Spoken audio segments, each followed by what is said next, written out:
name is Jack Dawkins, and this is Silence is Unacceptable.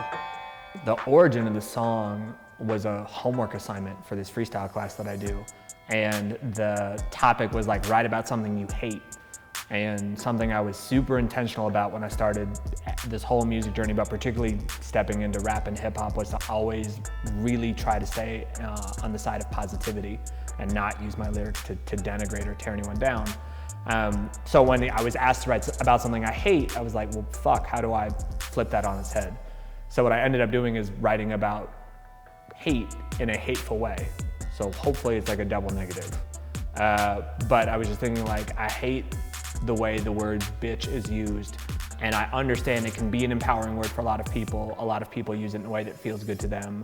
My experience of the word has been super negative. And so I started digging into, like, when did it start getting used? When did the negative connotation get attached to it? And it was around women's suffrage. Women don't win by emulating men. We all win when we start emulating them. Women don't win by emulating men. We all win when we start emulating them. I think if we allow women to be women and we follow in their footsteps in a lot of areas of whether it's politics, business, power dynamic, etc., that would be a way better outcome than just trying to make everyone more like a man. Because that hasn't worked out so good. Divine is defined by the feminine. Divine is defined by the feminine. Divine is defined by the feminine. Divine is defined by the feminine. Divine feminine is really a Mac Miller reference. So like that's playing into the scope of hip hop and acknowledging like great work from other places. But I think there's also a context here in which like religion is so deeply patriarchal.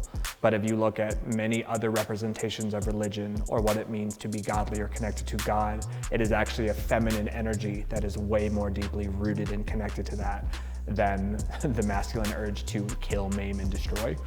And I think we forget that so easily. Bunch of boys about to get mad and call me simp. That's why I'll be loved. You'll be a broke pimp. It's time for change. I think the genesis of that line, or why it was so fun to say, is because like the posture is that like I'm a real man and I know what I'm talking about. And my whole point is like, okay, cool, you can go be a real man, whatever the fuck that means, and be alone with no women around you, because nobody wants that shit. It's toxic garbage. I was pretty ready to shelf this, and part of it is because like my tone in the whole piece is kind of angry, it's a little strident, it's not the normal tack that I would take. But like for context, this is being filmed about 10 days after the Roe v. Wade decision came down. And I was talking with a friend online, and she was saying how disheartening it is that she hasn't seen many of her male friends say anything.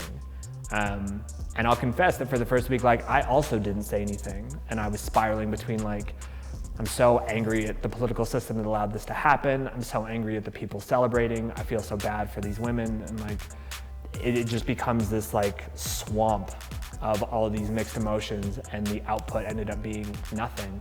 But her point was like, it's not about saying the right thing. It's not about saying everything. Like, just fucking say anything. Just make yourself a visible symbol of support for women. And it's easy to underestimate how far that goes. Fuck the Supreme Court. Say that right to the camera. Fuck the Supreme Court.